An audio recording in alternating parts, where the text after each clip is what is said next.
Hello, on se retrouve aujourd'hui pour une nouvelle vidéo. Alors aujourd'hui, c'est une vidéo qui va être plus blabla, puisque j'ai été taguée par mon amie Gersande il y a déjà un petit moment. Je vous mettrai le lien de sa chaîne en barre d'infos. Donc elle m'avait taguée et elle m'avait pas envoyé tout de suite les questions, donc j'ai pris 5 minutes et je les ai copiées en écoutant sa vidéo, histoire que ça aille plus vite.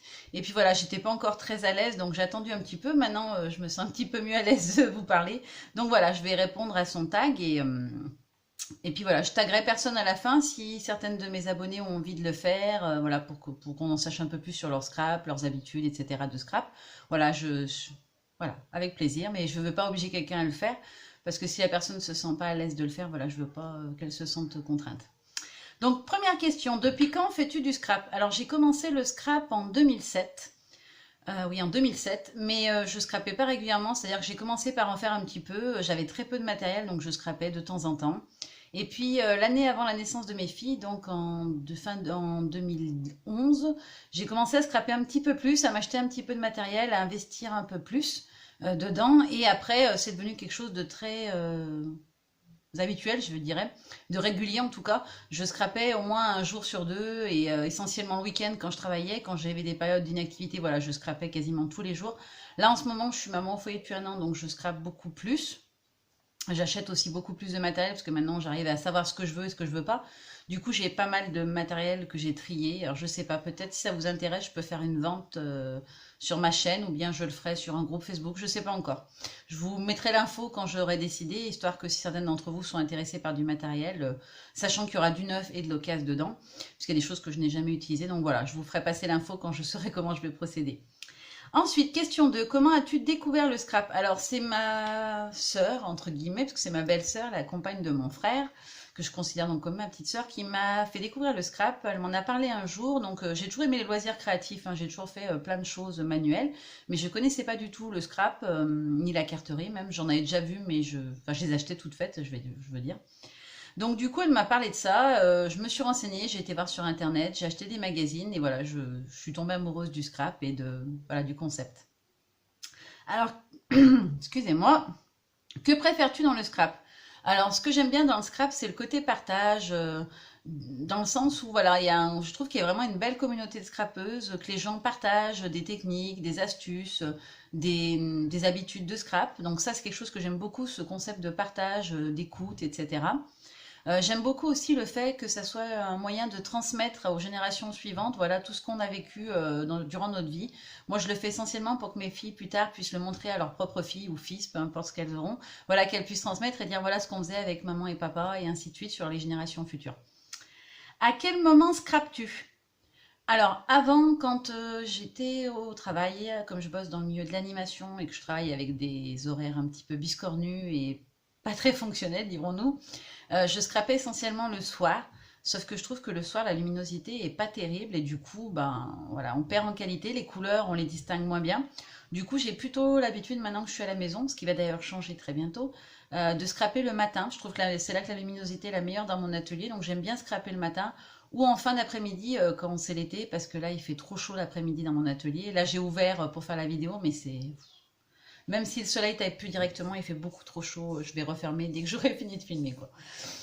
Ensuite, où scrapes-tu et depuis quand as-tu ton endroit si tu en as un? Donc j'ai la chance d'avoir une pièce rien qu'à moi qui fait, je sais plus, c'est 18 ou 20 mètres carrés. On avait 4 chambres et nos deux jumelles dormaient ensemble, du coup il restait une chambre. Donc en accord avec mon mari, bah voilà, j'en ai fait mon atelier.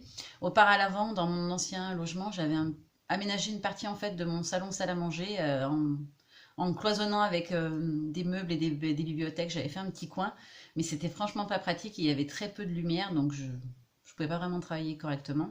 Là, j'ai la chance d'avoir une grande fenêtre qui éclaire bien la pièce et d'avoir un espace que j'aménage au fur et à mesure, hein. Donc ça fait 2 ans et demi qu'on est dans la maison. Et voilà, ça y est, mon atelier est, je pense, finalisé. Même si, vu que je suis une accro au changement régulier et à la réorganisation permanente, je pense que j'y referai des modifs. Mais là, je pense que je suis arrivée à une forme, un fonctionnement qui me plaît. D'ailleurs, je vais vous le filmer très très bientôt pour vous faire un scrap room tour. Alors, je pense que je ferai en plusieurs parties parce qu'il y a pas mal d'espaces distincts et je vais pouvoir tout vous montrer correctement. Et puis, vous me l'avez demandé, donc je vais vous montrer. Ensuite, où trouves-tu l'inspiration? Alors, je trouve beaucoup l'inspiration sur YouTube. J'aime beaucoup regarder des vidéos d'un peu tous les styles de scrap, hein, d'ailleurs, pas spécialement des choses qui sont dans mon style à moi. Je vais énormément aussi sur Pinterest, qui je trouve est une mine d'or pour tout ce qui est scrap et même autres loisirs créatifs, hein, parce que je regarde d'autres choses, de la couture, autant que de la fimo, des embellissements en résine, des choses comme ça. Donc je trouve que Pinterest c'est une bonne chose et je vais aussi sur pas mal de blogs.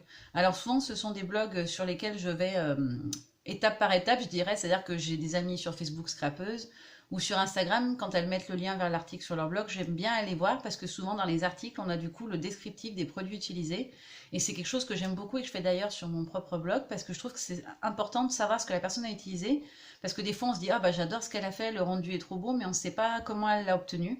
Donc voilà, je trouve que c'est sympa sur les blogs, souvent on a tous ces détails-là qu'on n'a pas ailleurs. Ensuite, tu es plutôt vidéo française, américaine ou autre? Alors, je regarde beaucoup de vidéos françaises parce que j'aime mieux, surtout quand il s'agit de tutos, parce que bon, je suis pas trop mauvaise en anglais, mais j'ai quand même du mal à suivre, surtout la translation inch et centimètre. Ça oblige à transférer après l'un en l'autre à chaque fois et je trouve ça contraignant. Je regarde aussi des vidéos en espagnol, parce que comme je le parle plutôt pas mal, ben, je m'en sors à peu près pour suivre les tutos, mais en général, c'est tutos en français. Et je regarde aussi pas mal de vidéos de scrapeuses russes, polonaises, ukrainiennes, enfin tout ce qui est Europe de l'Est, parce que je trouve qu'elles ont énormément de talent, elles font des réalisations qui sont souvent très shabby et très chargées, mais que je trouve vraiment magnifiques. Alors c'est pas mon style, mais je trouve ça tellement beau que j'aime bien regarder. Même leur pas à pas de page, je trouve que c'est tellement bien expliqué, elles montrent bien les produits. Voilà, je pense que du coup il est possible de les refaire à sa sauce avec les produits qu'on possède bien évidemment, mais c'est suivable.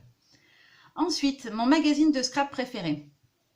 Alors, c'est un peu limité maintenant, étant donné qu'il n'y a quasiment plus de magazines papier. Ils disparaissent au fur et à mesure, ce qui est d'ailleurs très dommage, parce que moi j'aimais bien, quand on part en vacances ou quand on part se balader quelque part, on fait un pique-nique, on se pose un moment tranquille, ben, un magazine c'est sympa à lire, mais on en trouve très peu. Celui que j'achète à chaque fois, c'est Esprit Scrapbooking, que j'aime beaucoup, qui est très bien fait, je trouve, et où il y a vraiment tout ce qu'on peut avoir envie de voir dedans. Ça m'arrive aussi de lire Passion Carte Créative ou Passion Scrapbooking, mais je suis moins fan. Souvent dans Passion Scrapbooking, le scrap ne correspond pas à mon style, donc du coup, voilà, ça me parle moins. Dans les magazines qui n'existent plus, mais que je lisais tout le temps, il y avait Histoire de page.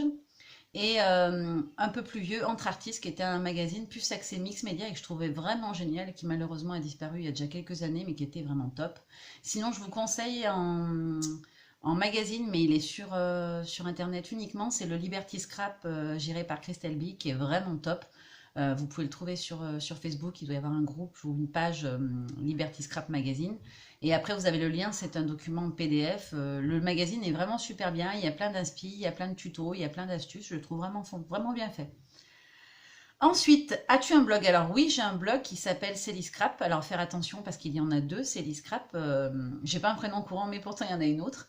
Et du coup, il s'appelle Céliscrap, mais chez Blogspot. Voilà, vous avez le lien en barre d'infos dans chacune de mes vidéos si vous voulez jeter un coup d'œil. Je ne l'ai pas beaucoup alimenté ces derniers temps, je me suis un peu concentrée sur mes vidéos et sur d'autres projets personnels. Mais voilà, je vais essayer de remettre à jour, j'ai pas mal de choses à publier, donc voilà, il va être mis à jour et il va être bien rempli dans les semaines qui viennent. Ensuite, as-tu déjà participé à un atelier ou à une crop? Alors oui, j'ai fait plusieurs crops. J'en ai fait avec plusieurs scrapeuses, j'en ai fait un avec Tribu Costa, j'en ai fait un avec Flore, Tanberger, donc qui est ma muse scrap, je dirais, quelqu'un que j'aime énormément ce qu'elle fait. J'ai aussi eu la chance l'année dernière de participer à la crop de la Malle aux fleurs, donc du coup on avait un atelier avec Mel Cadet qui est juste énorme aussi et que j'aime beaucoup ce qu'elle fait aussi. Donc voilà, j'en ai fait plusieurs. J'allais dans une association avant, mais elle est loin de chez moi. Du coup, enfin, niveau financier, je m'y retrouve pas, même si la journée n'est pas forcément chère. Les trajets, l'essence, l'autoroute, ça me coûtait trop cher. Donc voilà, j'ai arrêté. Mais c'est vrai que j'aimerais bien refaire des crops. Je pense que j'en referai maintenant que je vais reprendre le travail. J'aurai des moyens financiers un peu plus importants. Je pense que je pourrais me le permettre. As-tu déjà animé un atelier? Alors non, pas pour des adultes, mais je l'ai fait pour des enfants dans plusieurs associations et j'ai beaucoup aimé. Par contre, j'aimerais bien le faire avec des adultes, mais comme je suis assez timide, je ne me sens pas encore prête, mais je pense que c'est quelque chose que j'apprécierais de faire un jour. Alors, je suis désolée s'il y a un peu de bruit en arrière-fond, mes louloutes sont en vacances, donc forcément ça joue et elles ne sont pas du genre discrètes. Question 11. Préfères-tu faire des vidéos ou les regarder? Alors, j'en ai énormément regardé avant de me lancer, donc je dirais que j'aime beaucoup en regarder. J'en regarde d'ailleurs constamment dès que j'ai un très gros défaut, c'est que je suis fumeuse. Donc quand je sors fumer, direct, je vais sur YouTube et je regarde des vidéos pendant ma petite pause. J'en regarde aussi le soir tranquille dans mon lit. Donc j'en regarde beaucoup, mais je prends de plus en plus de plaisir à en faire. Même si bon, je sais pas si ça se sent, mais je me mets une pression d'en faire. Donc même quand vous ne me voyez pas, si vous voyez dans les tâches, je suis trempée quand j'ai fini tellement j'ai stressé. Mais je pense que ça va venir, c'est une question d'habitude. Et puis bon, vos gentils commentaires, vos encouragements, bah, ça m'aide beaucoup. Et du coup, je me sens mieux, de mieux en mieux au fil du temps. Ensuite, sur quel site de scrap commandes-tu? Alors, j'essaie de commander chez tout le monde, dans le sens où je privilégie pas de boutique particulière. Il y a des boutiques où je commande régulièrement parce que c'est des grossistes de scrap, entre guillemets, donc on trouve toutes les marques et tous les types d'accessoires. Mais j'aime bien aussi commander chez les petites marques individuellement, dans des boutiques françaises essentiellement, parce que j'essaie de les faire travailler toutes. Donc je regarde un peu ce qu'ils proposent et quand il y a des nouvelles collections qui me plaisent, voilà, j'essaie d'aller sur chacune des boutiques, histoire de faire travailler tout le monde, parce que je pense que c'est important que toutes les petites boutiques puissent trouver ça leur clientèle et voilà, faire leur peur et puis vivre quoi et continuer parce qu'elles proposent des choses très sympas.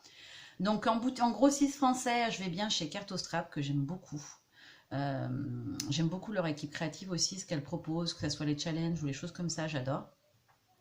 Ensuite, j'aime bien la fourmi créative, qui est vraiment un gros grossiste et qui est très rapide au niveau expédition. Et moi, je déteste attendre, donc voilà, c'est quelque chose qui me convient bien. Pour tout ce qui est florilège design, je vais chez Variation Créative. J'aime bien aussi Scrap Kit Co qui propose des produits un petit peu plus américains, qu'on ne trouve pas forcément sur toutes les boutiques françaises. Après, pour les boutiques étrangères, j'aime bien Fabrica Décoru. Donc, vous avez la version française de Marie Chalanova qui est FDeco France. Mais on ne trouve pas forcément toutes les collections d'intégralité dans le sens où souvent chez eux, il y a des chipboards.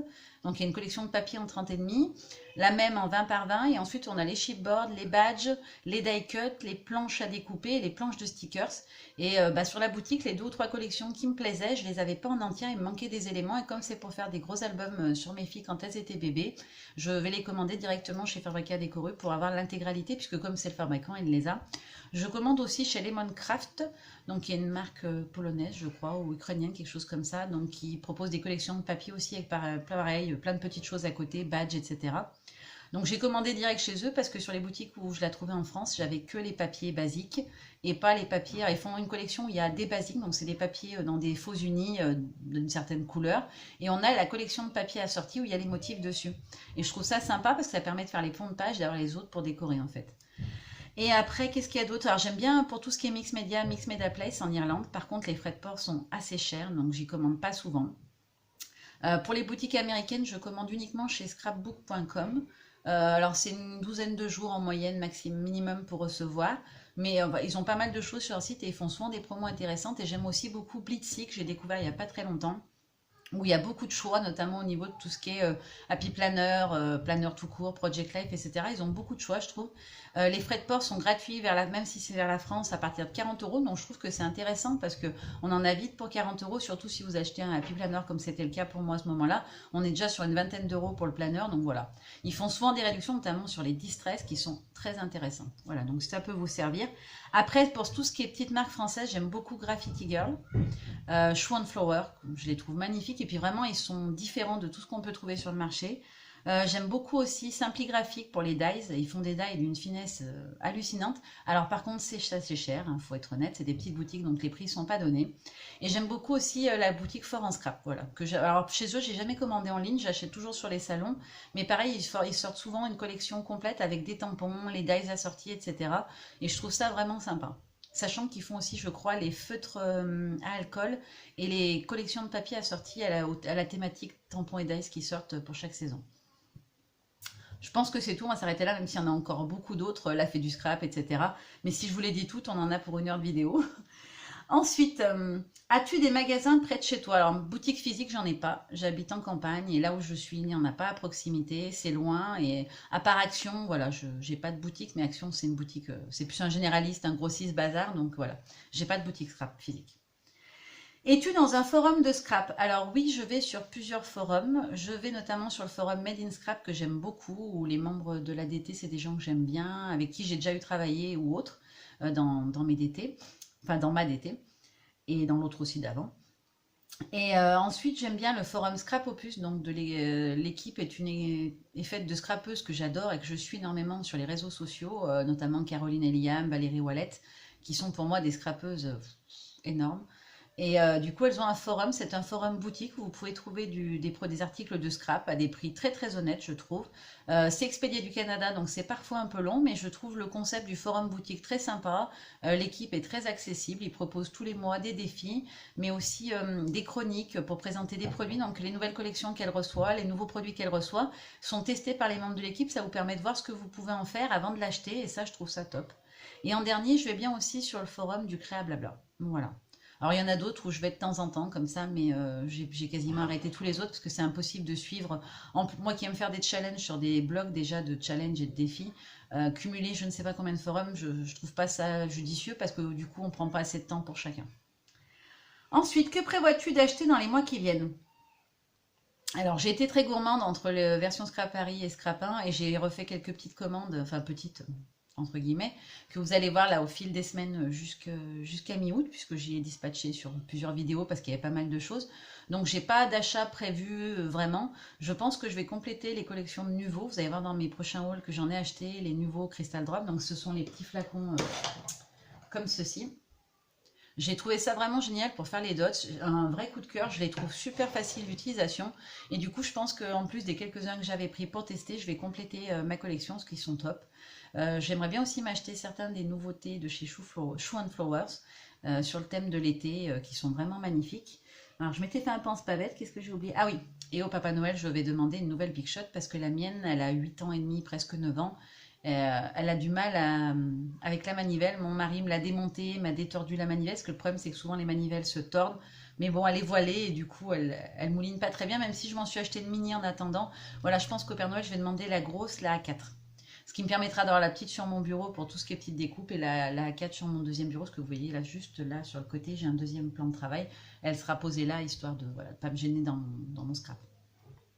Ensuite, quelle couleur aimes-tu scraper? Alors, je crois pas avoir de couleur de prédilection, même si je me rends compte en regardant autour de moi qu'on revient toujours sur les mêmes couleurs un peu assez souvent. J'aime beaucoup le bleu, alors sous toutes ses nuances, mais essentiellement les bleus verts et les turquoises. J'aime aussi beaucoup le rose, alors toutes les teintes de rose, que ça aille du corail au rose rouge ou rose vraiment vif, j'aime beaucoup le rose. Il y a deux couleurs que j'ai un peu plus de mal à scraper, pourtant c'est des couleurs que j'aime bien dans la vie de tous les jours, c'est le vert et le violet. Je sais pas pourquoi, c'est pas des couleurs qui me viennent en premier quand j'ai envie de scraper. J'aime beaucoup aussi le jaune, voilà. Et j'aime beaucoup travailler sur des fonds blancs, donc blanc, noir, gris parfois, et puis jaune, turquoise, bleu, violet, rose, vert. Ça va dépendre de l'humeur en fait et de la saison en fait. C'est plutôt les couleurs que j'ai à l'extérieur qui m'inspirent souvent. Ensuite, es-tu plutôt massicot ou cutter? Alors le cutter, j'en ai un. J'en avais pas avant, je m'en sers jamais. Que j'ai eu en cadeau avec mes achats chez Craftelier. Donc c'est celui-ci. Je trouve qu'il est bien fait, il découpe bien. Pour faire des découpes quand vous avez tamponné un motif et que vous voulez enlever les petits éléments à l'intérieur, comme certains tampons, je vous montrerai une autre fois, sur lesquels je les utilise. Je trouve que c'est pas mal, par contre je suis pas très douée avec le cutter, donc c'est pas quelque chose que je vais utiliser régulièrement, je m'en sers vraiment en ponctuel quand j'ai besoin, ou alors pour retoucher une découpe qui s'est mal faite. Massicot, je m'en sers uniquement pour découper mes papiers que je vais utiliser sur une page si je veux faire une bande ou alors pour découper mes pages d'album. Sinon, je m'en sers jamais, quasiment. Et puis en plus, le mien, alors j'ai celui-ci, moi par contre, je l'aime beaucoup.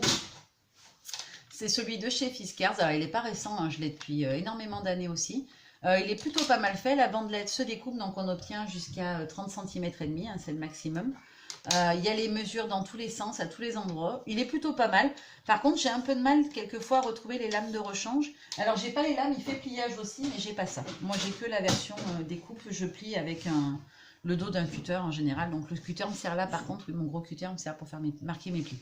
Je m'embête pas à le faire au plioir, je le fais avec le dos du cutter, ça marche aussi bien. Alors, ça râpe un peu le papier, mais bon, c'est souvent à l'intérieur et c'est souvent caché après par des papiers, donc ça se voit pas.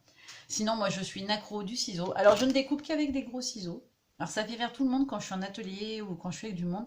C'est-à-dire que quand je détourne mes tampons, je les détourne avec ça, donc avec un ciseau qui est immense. Mais en fait, c'est parce qu'on peut y passer tous les doigts et qu'on peut bien le tenir en main. J'en ai des petits, hein, j'en ai deux, un de chez Action et un normal. Alors, celui-là ne me sert que pour le scotch double face, parce que du coup, ça en colle les parois. Celui-ci, je l'avais acheté sur un salon à Anna Salgado Aguilar. donc celle qui s'occupe du magazine Scrap pour tous. C'est un ciseau qui est plus costaud, je crois, et qui est, je sais plus en quelle matière, j'arrive plus à me souvenir, et qui du coup, on peut nettoyer beaucoup plus facilement pour enlever la colle. D'ailleurs, une petite astuce, le dissolvant c'est top et ça coûte beaucoup moins cher que les produits comme l'alcool à brûler ou des choses comme ça qui vont enlever le collant ou le white spirit. Voilà, le diluant, le dissolvant pour ongles d'Action qui coûte une misère, voilà, il va très bien et ça enlève parfaitement la colle sur vos ciseaux. Et donc voilà, sinon pour détourer mes tampons ou tout autre découpage, je le fais uniquement avec ce grand ciseau, même si ça paraît pas fonctionnel, les autres je sais pas, j'arrive pas à mettre mes doigts, ça me gêne. Ensuite, tes embellissements, quels sont tes embellissements préférés? Il y en a trop. Alors, j'ai commencé par du Chavis en scrap, donc j'ai énormément de fleurs. Vous allez le voir dans mon scrap room tour, j'ai une quantité de fleurs astronomique encore, même si j'en ai utilisé des tonnes, donc j'ai l'impression que le stock finira jamais. Alors, j'en mets plus trop maintenant. C'est des fleurs en tissu, en papier, etc., en relief. J'ai tendance à utiliser beaucoup de fleurs parce que j'aime ça, mais je les tamponne et je les détourne. Donc, je n'utilise pas vraiment mes fleurs en embellissement, mais c'est quelque chose que j'aime bien. J'aime aussi beaucoup les dots. Alors, soit les faire moi-même avec les nouveaux, soit les petits dots achetés, alors ceux de chez Action ou d'ailleurs, peu importe. J'aime aussi beaucoup les sequins. Ouais, les sequins. Alors, j'en ai plein là-dedans. Alors, quand je dis sequins, je parle aussi bien des sequins comme ceci, là, les petits ronds. D'ailleurs, j'ai acheté un dies de chez Simpligraphique pour celles que ça intéresse, qui vous permet de fabriquer vos propres sequins de la couleur que vous voulez, et surtout dans la matière que vous voulez. Et je trouve ça vraiment génial. Là, j'en avais besoin pour un album d'été en ton bleu clair et bleu marine. Donc voilà, je me suis fait les miens. Et je trouve ça super pratique. Le dies n'est pas très grand, il doit être gros comme ça. Ça vous permet d'en faire une vingtaine. Voilà, mais en 3-4 fois, vous avez fait quoi vous en faire un sachet. Et j'aime bien aussi tout ce qui est petit... alors, il veut pas sur la couleur. Petit confetti, donc que ça soit les sequins ronds, les cœurs, les étoiles, ou même les petits confettis comme on trouve chez Action avec des petits flamants roses, des petits palmiers. J'aime beaucoup faire des shaker cards, que ça soit sur le dessus d'un album ou sur une carte. Donc voilà. C'est un truc qui est pour moi un indispensable. Ou les petites perles aussi, les demi-perles, j'aime beaucoup. Ensuite, es-tu plutôt tampon bois ou tampon clear? Alors, j'utilise énormément les tampons clear, c'est quand même ceux que je préfère. Sauf que dans certaines marques, par exemple Florilège Design, ils sortent pas forcément leur tampon bois en tampon clear, même très rarement. Il y a une collection clear, une collection bois à chaque fois. Et il y a des bois qui me plaisent vraiment beaucoup et du coup, je les achète quand même. Donc vous voyez, j'en ai quand même pas mal derrière moi, ici et ici. Alors j'en ai, pardon, ici, parce que sur la vidéo je suis décalée, et j'en ai encore un peu de l'autre côté, vous y verrez dans mon scrap room tour. J'en ai pas mal, c'est essentiellement des tampons de chez Florilège, des ateliers de Karine, ou c'est quoi l'autre marque? Studio Dye, le Studio Dye. Mais sinon je favorise quand même le tampon clear, et j'aime aussi beaucoup ça me dérange pas, les tampons cling. Donc ce que j'appelle cling, c'est les tampons qui sont en mousse. Donc ceux de Carabelle sont blancs. Celui-ci, d'ailleurs que je trouve magnifique, c'est un tampon de chez la petite française à Traprette qui est très très beau. Vous avez la version bleue chez Denim Tampon ou chez la Compagnie des Elfes. Je trouve qu'ils se tamponnent très bien. Le seul inconvénient qu'ont tous les autres tampons, hormis les clear, c'est que du coup on ne voit pas exactement où on tamponne. Donc j'ai tendance à les tamponner à côté, à les coloriser et après venir les coller sur Maria. Je trouve que c'est plus pratique pour être sûr d'arriver au bon endroit. Ensuite, es-tu plutôt encre en pad ou encre en spray? Alors définitivement encre en pad. Je suis accro totalement à mes encres en pad. Alors j'en ai plusieurs sortes. J'ai toutes les Distress classiques, quasiment toutes. Je crois qu'il m'en manque 2 ou 3. J'ai pas mal de Distress Oxide aussi que j'aime beaucoup. J'ai celle-ci, donc vous avez déjà vu dans certains de mes tutos, qui sont les encres Color Philosophie de Prima, que j'aime beaucoup aussi. Qui sont, je trouve, vraiment super bien pour coloriser ou pour faire vos fonds de page. Alors je préfère les encres à base d'eau, j'ai quelques Stazone, des Archivales, etc. Mais je les utilise très peu. Ma chouchoute c'est celle-ci, donc c'est la Versafine noire pour tout ce qui est tamponnage sur mes pages ou pour faire tamponner mon personnage et après venir le coloriser, je n'utilise que celle-là. Et j'ai aussi pris, après avoir vu la vidéo d'Eternity, j'ai acheté celle-ci, la Memento, parce qu'apparemment elle résiste mieux à l'eau. Surtout elle ne tâche pas quand on fait que des feutres à alcool, on n'a pas le noir qui se diffuse comme avec la Versafine, ça m'est déjà arrivé plusieurs fois, donc voilà, j'ai acheté la Memento pour éviter ce genre de problème. Et j'aime aussi beaucoup les Dye Ink. Alors je sais pas si j'en ai dans le coin, si je vais peut-être arriver à en attraper une. Donc ce sont celles-ci, les petits packs de chez Ink qui sont très sympas, et je les ai aussi en cheap sheet. Alors celles-là je les aime bien en cheap sheet. Par contre, je vous conseille, si vous voulez pchiter, de le faire dans un carton ou dans une boîte, parce qu'elles pchitent très fort, elles pchitent de partout et elles partent pas super facilement.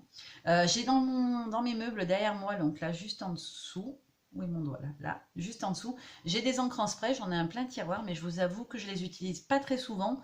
J'ai même tendance du coup à venir les ouvrir avec le flacon pour pchiter. Je vais déposer un peu d'encre sur du papier, je la dilue avec de l'eau et je la travaille en aquarelle les trois quarts du temps.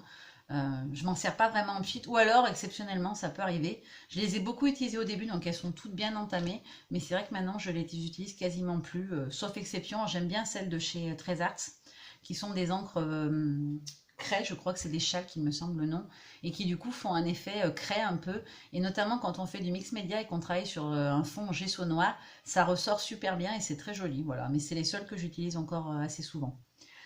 Ensuite, es-tu plutôt Stampin' Up ou Scrap Plaisir? Alors, je vais peut-être me faire tacler si dans mes abonnés, il y a des démonstratrices Stampin' Up. Je n'ai jamais acheté de produit Stampin' Up. Alors, pas que je le veuille pas, mais enfin, j'ai jamais eu l'occasion. J'ai jamais eu de coup de cœur sur un produit que j'ai pu voir circuler sur Internet ou ailleurs, ou chez des amis. Le seul regret que j'ai, c'est de ne pas avoir mieux regardé, parce qu'ils ont une perforatrice d'onglet que j'aimerais beaucoup avoir, parce que comme j'étiquette tous mes tampons, mes dies, etc., je le fais à la Big Shot. Ça me prend un temps fou de les découper un par un, parce que je n'ai qu'un seul dice d'étiquette, quoi. Et du coup, ça m'embête un peu. Je voudrais bien trouver leur perforatrice d'onglet. Voilà, elle me plaît bien et apparemment, elle a l'air assez large en taille. Donc, si quelqu'un là et veut s'en séparer, qui me fascine d'ailleurs.